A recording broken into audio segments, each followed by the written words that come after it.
Hello বন্ধুরা, সবাই কেমন আছো? আশা করছি সবাই ভালো আছো। সো আজকে তোমাদের সঙ্গে কয়েকটা কথা শেয়ার করি। সর্বপ্রথমে তোমাদের সবাইকে জানাই cold mind blogger YouTube channel অর্থাৎ ফিটনেস চ্যানেলে সকলকে স্বাগত।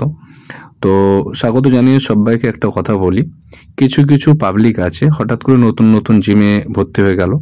হওয়ার পরে তারা জিমে এসে আমাকে জিজ্ঞেস করে যে দাদা, তুমি এতদিন ধরে ওয়ার্কআউট করছো, তোমার বাইসেপগুলো এত বড়, তোমার চেস্টটা এত বড়, কিন্তু তোমার কি পেটে অ্যাবস আছে? এই অ্যাবসের কথাটা আমি অনেকের কাছ থেকে শুনেছি, বিশেষ করে যারা নতুন নতুন জিমে ভর্তি হয় তারা এই ধরনের প্রশ্নগুলি আমাদের সবার কাছে কম বেশি করে থাকে।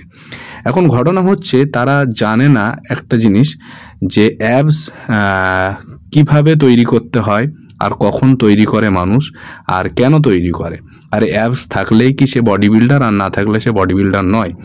এই কনসেপ্টটা আমাদেরকে একটু ক্লিয়ার হতে হবে।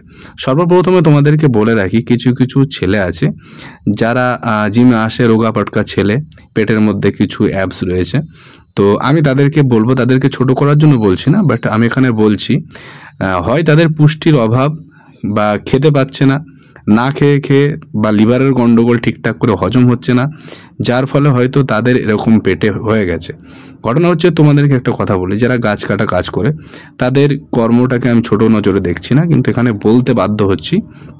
তারপরে যারা মাঠে চাষবাস করে, আমার চাষি ভাইরা, চাষি বন্ধুরা, তো তাদের পেটে অ্যাবস রয়েছে, তো তাই বলে কি তারা কি বডি বিল্ডার হয়ে গেল? এটা কখনোই নয়।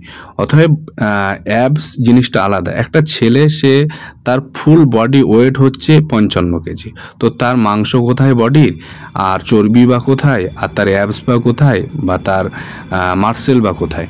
তো ঘটনা হচ্ছে, আমার বডি ওয়েট বর্তমানে 84 কেজি।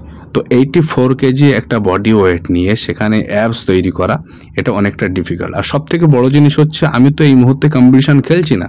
যখন কম্পিটিশান খেলবো, যখন রেডি হব, তখন পেটে অ্যাবসটা তৈরি করতে সবাই আগ্রহী হয়। তো এই জিনিসটা, এই কনসেপ্টটা আমাদেরকে একটু ঠিকঠাক করতে হবে, এবং আমাদেরকে এই বিষয়গুলোকে জানতে হবে। So thank you. খারাপ লাগলে সবাইকে একটু বলছি, ভালো করে ভাবনা চিন্তা করবে, তারপরে তোমরা রাগ করবে।